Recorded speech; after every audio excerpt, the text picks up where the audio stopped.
Okay, so you guys sent in a bunch of articles about the 2024 election, Yeah. and wow, there's a lot to unpack here. Definitely a lot of surprises. It feels like everything we thought we knew about elections got flipped on its head.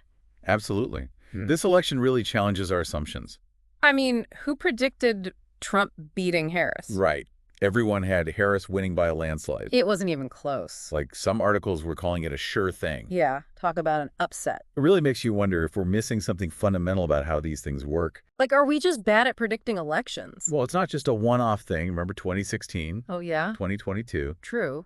There seems to be a pattern of underestimating support for Trump. So, are the polls just completely useless? I wouldn't say useless, but there's definitely something more nuanced going on. Okay, so what's the deal then? Well, one theory that keeps popping up is the shy Trump voter phenomena. Shy Trump voter. Yeah, the idea is that some voters might be hesitant to publicly express their support for Trump. Even to pollsters. Exactly. It's not necessarily about lying. More like not wanting to rock the boat. Right, maybe they're worried about judgment or social pressure. Interesting. So there's a gap between what people say and how they actually vote. Exactly. And this ties into the rise of non-traditional media, too. How so? Well, think about it. People are getting their information from so many different places now. Social media, podcasts, all that? Exactly. And these platforms don't always fit neatly into the models pollsters use. Ah, so it's not just about people being shy, but also about the way information flows. Right. And how those trends are or aren't being captured. Makes you wonder if the polls are even asking the right questions anymore. And that's a great question. This election is a wake-up call to rethink how we measure public opinion in this new media environment. We're talking about a fundamental shift in how people consume information. Exactly.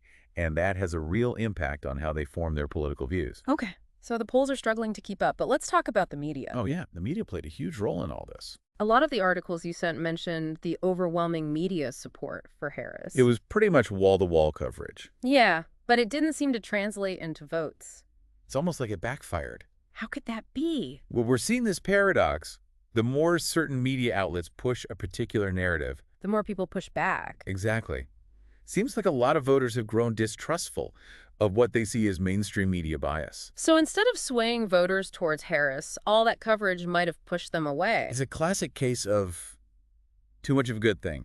It's like they were trying too hard. And it backfired because people saw it as an attempt to manipulate public opinion rather than inform it. So we've got a situation where traditional media influence might be waning.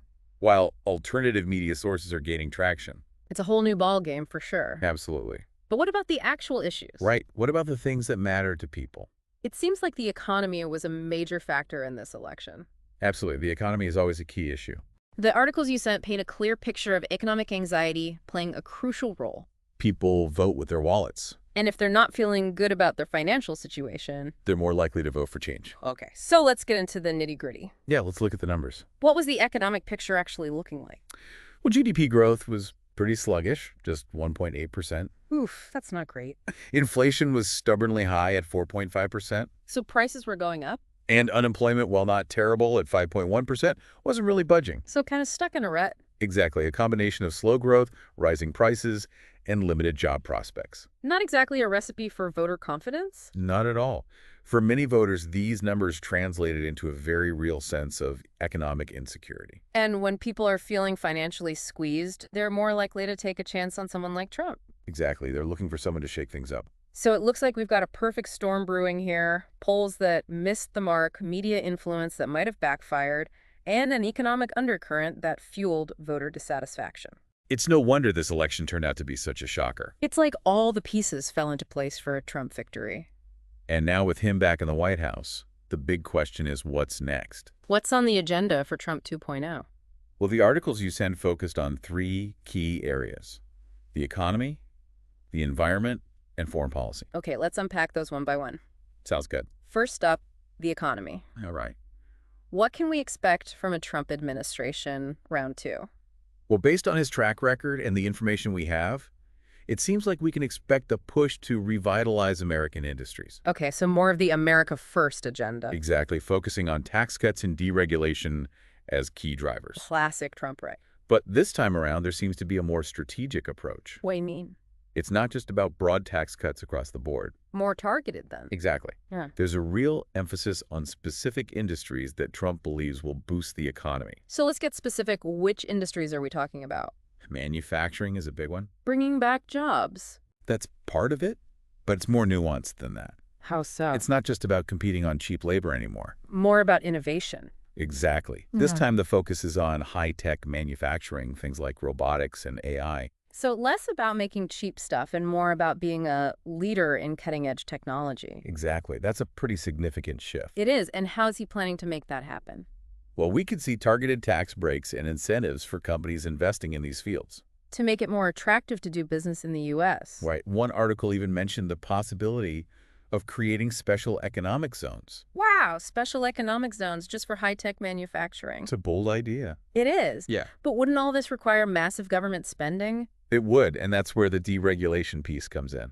So cut spending in other areas to free up funds? It's more about streamlining regulations, cutting red tape. Making it easier to do business. Exactly. The hope is that this will spur economic growth. And generate more tax revenue in the long run. Right. So it's a gamble. Invest in key industries, reduce regulations, and hope it all pays off. But what if it doesn't work? That's the million-dollar question, isn't it? Critics argue that this type of trickle-down economics has been tried before. Yeah. With mixed results. So no guarantees. Right. And there are concerns about widening income inequality. The rich getting richer. That's the worry, the benefits flowing mainly to the wealthy and corporations. While ordinary workers get left behind. It's not just about the overall health of the economy, but also about how the pie is sliced. Who benefits and who gets left out. Exactly. And speaking of being left out, we can't forget about the potential impact on the environment. Right. That's a whole other can of worms. One of the articles you sent went into detail about the Environmental Protection Agency, the EPA. It seems like a major target for deregulation. What does that mean in practical terms? There's talk of rolling back rules on air and water quality. Less protection for the environment. And there could be limitations on the EPA's ability to enforce existing regulations. So less oversight, less enforcement.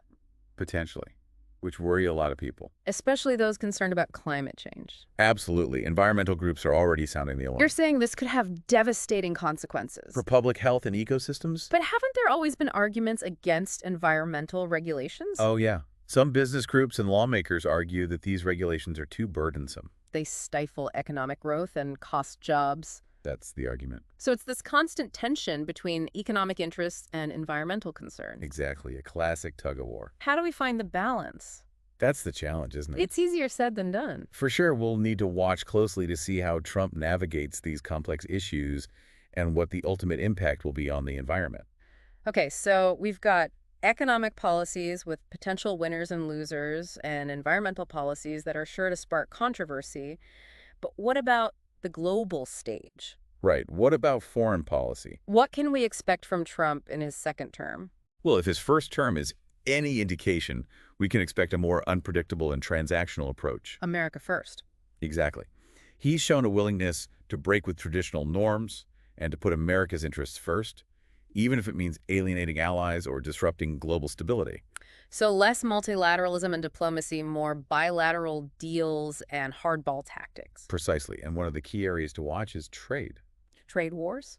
Potentially, Trump has been very critical of existing trade deals, arguing that they're unfair to American workers and businesses. So more tariffs. It's possible he's already shown a willingness to impose tariffs on goods from China and other countries, even at the risk of retaliation and economic damage. So the potential for disruption in the global trading system is pretty high. It is. What about relations with specific countries? Well, China is definitely at the top of the list. That's a tense relationship. It is. The U.S.-China relationship has been strained for years, with tensions over trade technology, human rights, and security issues. Could things escalate even further under a second Trump term? It's hard to say for sure. Trump's approach to China has been unpredictable, swinging between confrontation and cooperation. So a mix of carrots and sticks. Exactly. He's imposed tariffs on billions of dollars worth of Chinese goods. But he's also met with Chinese President Xi Jinping and attempted to negotiate a trade deal. So which way will he lean this time around? That's the million-dollar question, and it's not just about the U.S. and China. Trump's foreign policy has implications for the entire world. Right. His decisions could impact global trade security and stability. Exactly. It's a lot to process. It is, and it makes me wonder, with all these potential changes on the horizon, what does this mean for the average person? That's a crucial question. How will these policy shifts, both domestically and internationally, impact people's daily lives? That's what we need to explore further. But first, I think it's important to acknowledge the elephant in the room, the deep sense of uncertainty that pervades this moment. Yeah, you're right. It's hard to escape the feeling that we're at a crossroads, that the old rules no longer apply, and that the future is incredibly uncertain, and that uncertainty can be unsettling, even scary for some. Absolutely. But as we've been discussing, uncertainty can also be a catalyst for change, for innovation, and for progress. So how do we navigate this uncertainty? How do we make sense of this rapidly changing world? And how do we find our footing in this new landscape? Those are the big questions that we'll be grappling with as we move forward. But one thing's for sure, we can't afford to bury our heads in the sand. We need to stay informed, engaged, and hopeful. Exactly. And we need to work together to create a better future for ourselves and for generations to come. That's a powerful message, and it's a good reminder that even in the face of uncertainty and change, we still have agency. We still have the power to shape our own destinies. Exactly, and that's what makes this moment so exciting, so full of possibilities. Well, I'm feeling a little less overwhelmed and a lot more empowered now. This deep dive has been a real journey, and I think we've uncovered some valuable insights along the way. Me too. It's been a fascinating conversation. So to wrap things up, I think the key takeaways from our deep dive are: the political landscape is changing rapidly, the old assumptions no longer apply, and we need to embrace uncertainty and adapt. Well said. We can do this by being more critical of information, engaging in constructive dialogue, and getting involved in our communities. Exactly. Thanks for joining us on this deep dive. It's been a wild ride. It certainly has, and who knows what surprises the future holds. But at least we'll be here to help you make sense of it all. Until next time. Until next time.